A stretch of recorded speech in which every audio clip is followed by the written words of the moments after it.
Bom, hoje, Carla Bigato, Felipe Bueno, nós vamos falar da Greta Thunberg. Todo mundo falou da Greta Thunberg. E eu fiquei com vontade de falar da Greta Thunberg. Eu não falei da Greta Thunberg. Então, pronto, vamos falar da Greta Thunberg. Para quem não está muito ligado, a Greta Thunberg é uma garota sueca de 16 anos que ganhou um espaço no noticiário porque ela se tornou o rosto jovem do ambientalismo jovem, ativista jovem. Tá. Aí liderou uma onda de greves climáticas que correram mais de 150 países. E o que pedem esses grevistas? Medidas para conter a emissão de gases do efeito estufa e providências para combater o aquecimento global, né? Bom, ela teve, a Greta, na cúpula da Ação Climática da ONU, e ela se dirigiu aos líderes mundiais e falou o seguinte: vocês roubaram meus sonhos e minha infância com suas palavras vazias e eu ainda tenho sorte. Pessoas estão sofrendo, pessoas estão morrendo. Todo um ecossistema está entrando em colapso. Nós estamos no começo de uma extinção em massa e tudo que vocês sabem falar é de dinheiro e contos de fada de crescimento econômico eterno. Como ousam, ela disse. Bom, eu dei uma pesquisada e descobri que Greta é um dos nomes mais comuns para menina na Suécia. Tem outros nomes comuns na Suécia. Mikaela, Agda, Karin, são nomes de menina bem comuns. Se alguém tiver aqui ouvindo a gente e tiver um desses nomes, 999-592-100, pode falar. Eu me chamo Greta, me chamo Mikaela, Agda, Karin. Bom, além dela ser um nome comum na Suécia, né, ela tem uma história e um perfil muito parecida com a média dos suecos. Ela está na escola, como todas as crianças suecas. Sua única irmã também está na escola. Seu pai e sua mãe estudaram. O sistema de ensino sueco é um dos 10 melhores do mundo. E a família toda é atendida pelo sistema público de saúde, que é considerado o terceiro melhor do mundo. Bom, a Suécia da família Thunberg é um país que fica num extremo do ponto de vista social e econômico do mundo, no topo. Então, para a gente entender o discurso da Greta, a gente precisa entender um pouquinho o que é esse ponto extremo. Para entender o posto em que ela está, o ponto de observação dela sobre os fenômenos e as necessidades do mundo, né?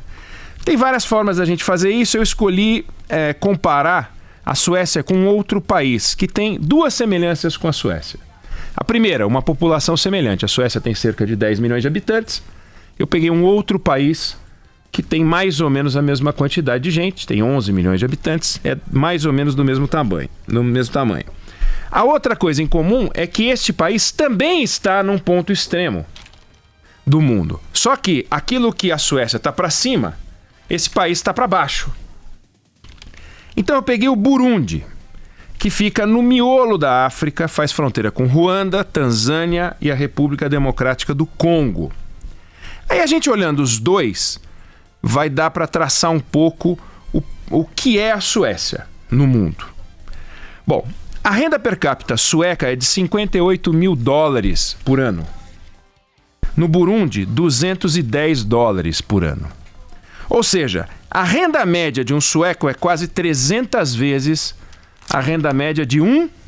Felipe Bueno? Boa pergunta. Burundiano. Ou burundiense. Dizendo a mesma coisa de outra forma, o que uma família média sueca ganha em um mês, uma família média do Burundi precisa de quase 25 anos para ganhar. Essa é a distância econômica entre os dois países. A Suécia é o 12º melhor país para fazer negócios numa lista que tem 190 e o Burundi é o 136º. A Suécia tem o 7º melhor IDH do mundo, que mede a qualidade de vida geral do país.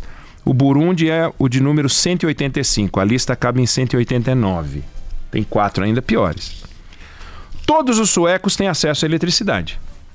No Burundi, 7% dos habitantes. Eles estão agora, nesse momento, tocando um projeto para que até 2030 eles consigam ter 15% dos habitantes com acesso à eletricidade. Da década de 60 para cá, a renda per capita da Suécia triplicou. A do Burundi caiu. caiu de 1960 para cá. Muito em função de guerras, teve várias guerras, foram 4 guerras dos últimos 50 e poucos anos. Um monte de morte, êxodo, diabo, instabilidade social, política. Lá também teve problemas com os Hutus e Tutsi, que produziam matança lá e produziam uma matança ainda maior em Ruanda, que é vizinha de Burundi. Bom, o Burundi não representa a média do mundo, óbvio, mas a Suécia também não representa a média do mundo. Então, sempre que você observa o mundo a partir de um ponto extremado, a chance de você produzir um discurso que fala com a média é pequena. E de produzir um discurso distorcido é grande, porque você tem um posto diferente, né? Você compartilha com um número pequeno de pessoas. Então, quando a gente olha o Burundi e fala, nossa, mas é chocante, mas isso não é o mundo. Pois é, mas a Suécia também não é o mundo. O mundo é um troço complexo. Bom, Greta, os suecos e muitos países deste nível atingiram um grau de consumo muito elevado, né? Então, questões essenciais, eles já resolveram há muito tempo. Eles podem pensar em problemas para daqui 5, 10, 15, 20 anos. Eles não têm que se preocupar com o que vai acontecer na casa deles ou na família na semana que vem, ou até hoje à noite, né? Daí porque a questão climática entra com uma força muito maior em países como o país da Greta, em discursos como o discurso da Greta, né? Só para a gente dar uma ideia, para cada sueco existente, né, são 10 milhões, tem 60 pessoas no mundo, para cada um sueco, vivendo abaixo da linha da pobreza. Olha a relação, né? São pessoas que, até se você conversar com elas sobre aquecimento global, vão prestar atenção, mas elas estão preocupadas em aquecer a comida de hoje à noite, que não tem. Bom, no Burundi, onde metade das crianças não frequenta a escola, onde quase 1/3 da população precisa de ajuda humanitária, falar em aquecimento global pode soar um pouco exótico, né? Mas como assim, né? Se você pedir a um burundiense ou burundiano, fui olhar o gentílico, porque é complicado, para preparar a lista dos maiores problemas, vai entrar acesso à eletricidade, vai entrar saneamento básico, vai entrar uma renda mínima, vai entrar saúde que é precária, vai entrar a educação que não existe, vai entrar a segurança, a ausência de infraestrutura. Segurança, a taxa de homicídio na Suécia é 1 por 100 mil, no Brasil é 30 a média, no Burundi é 40. A infraestrutura lá é uma coisa de chorar, porque teve guerra, as guerras destruíram tudo, acesso à água potável, as estradas são um horror, não tem ferrovia. Boa parte das empresas do Burundi operam com gerador, porque não tem eletricidade, e aí tem o gerador e às vezes falha o gerador. Então você tem um mega problema. O consumo de energia de um sueco é 700 vezes o consumo de energia de um burundiense. 700 vezes. Ou seja, o que eles consomem de energia por dia, o burundiense consome em 2 anos. Então você imagina carregar o celular, que é uma coisa trivial. Não é trivial para quem mora no Burundi, né? Bom, a discussão climática ela é fundamental, o mundo não pode brincar com o aquecimento global. Se você pegar quem produz o aquecimento global, são os países ricos, são eles os responsáveis pelo efeito estufa, são eles que emitem mais. E se a gente passar de um certo limite, a conta vai vir para todo mundo, não vai só para o cara que emitiu. Os Estados Unidos emitiram, a China emitiu, então eles vão pagar a conta. Não, vai para o Burundi, vai para o Brasil, né? Vai para todo mundo. Então, tem que entrar na pauta para ficar. Esse é um assunto importante. Você vai fazer um plano de desenvolvimento da zona costeira e vai produzir uma zona de desenvolvimento qualquer lá. Você tem que saber o que vai acontecer com o oceano. Agronegócio. O que vai acontecer com o clima para você fazer cálculos? Como é que você vai investir em agricultura se você não prestar atenção nisso, né? Bom, a Greta é uma figura interessante, talvez dramática demais, mas ainda assim interessante. E entre as reações contrárias a ela, algumas beiraram o desrespeito, né? Como se ela estivesse falando um negócio que não faz o menor sentido, né? Agora, o fato dela exagerar o discurso não autoriza ninguém a maltratá-la. Só que a gente não pode entrar numa loucura, que é a viagem que ela entrou um pouco, na qual a guerra ambiental ela está perdida por causa da economia. A economia de mercado, principalmente, a lógica da economia de mercado. A economia de mercado ela é a solução para resolver esse problema e não o problema. E ela coloca como se fosse, você só vem falando de economia. Bom, vamos lembrar do Malthus, Thomas Malthus. O que ele dizia? Ele dizia que a gente ia entrar em colapso provocado por um descasamento entre crescimento populacional e a capacidade do mundo de produzir comida, né? O que aconteceu? Nada, não aconteceu nada. Ao contrário, a produção de alimentos explodiu e no tempo dele, 95% dos habitantes do mundo viviam em pobreza extrema. Hoje é 10%. Num mundo que tem 7 bilhões de habitantes, naquela época não tinha 1 bilhão. Como é que a gente conseguiu fazer isso? Com tecnologia, com economia de mercado, com capitalismo. Não foi com planificação e nem com a discussão de você só vem discutindo economia.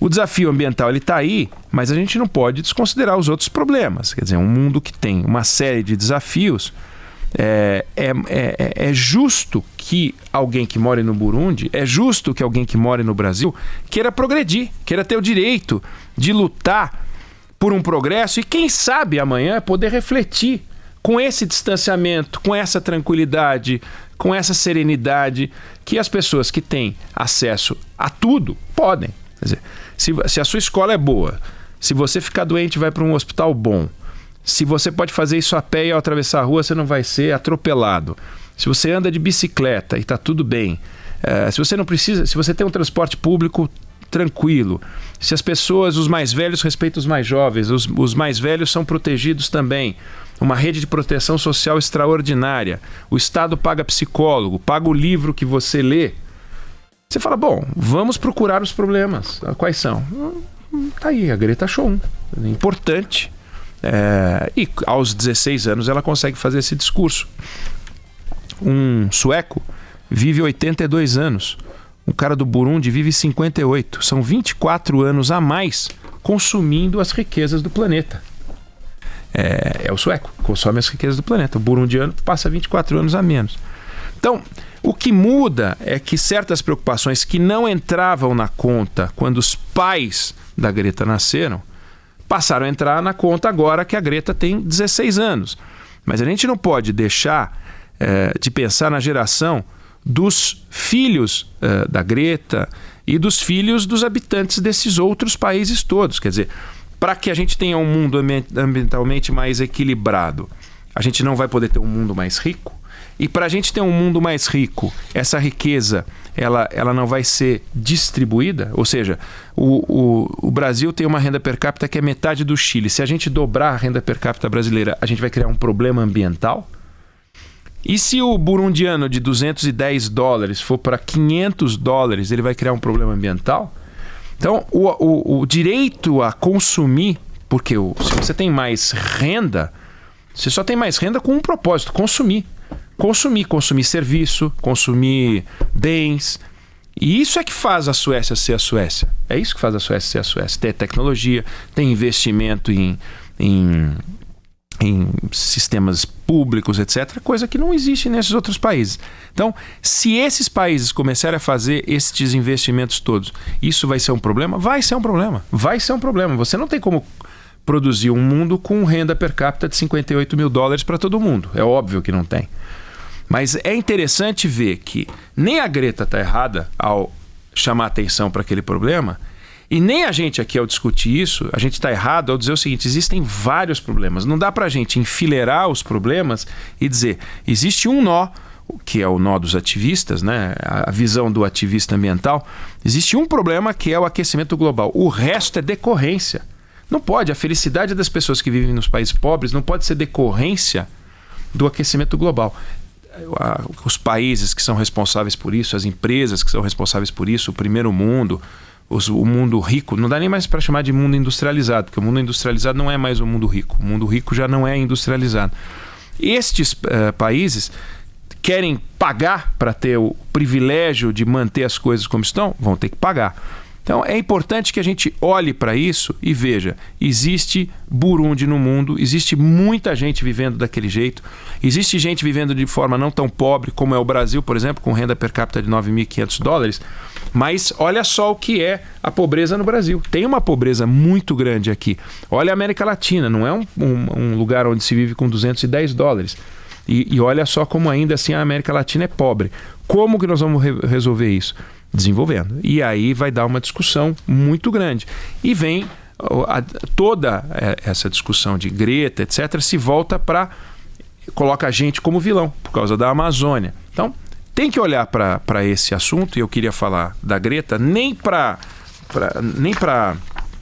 criticá-la, dizer que ela é uma irresponsável, como alguns disseram e tal, mas também mas não vamos endeusar a Greta, achando que surgiu uma jovem no mundo que está vendo algo que ninguém viu, quando tem um monte de jovens na idade dela que não vão ter o direito de sequer verbalizar nada, porque não conseguem resolver seus problemas mais primários. Então, fica aqui a comparação: Suécia no extremo, o Burundi no outro, o Brasil na média, um pouco abaixo da média. A média de renda do mundo é mais alta do que a renda média per capita do Brasil.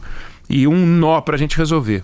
Tem os problemas ambientais e tem uma lista de outros problemas que exigem um investimento no enriquecimento desses países mais pobres.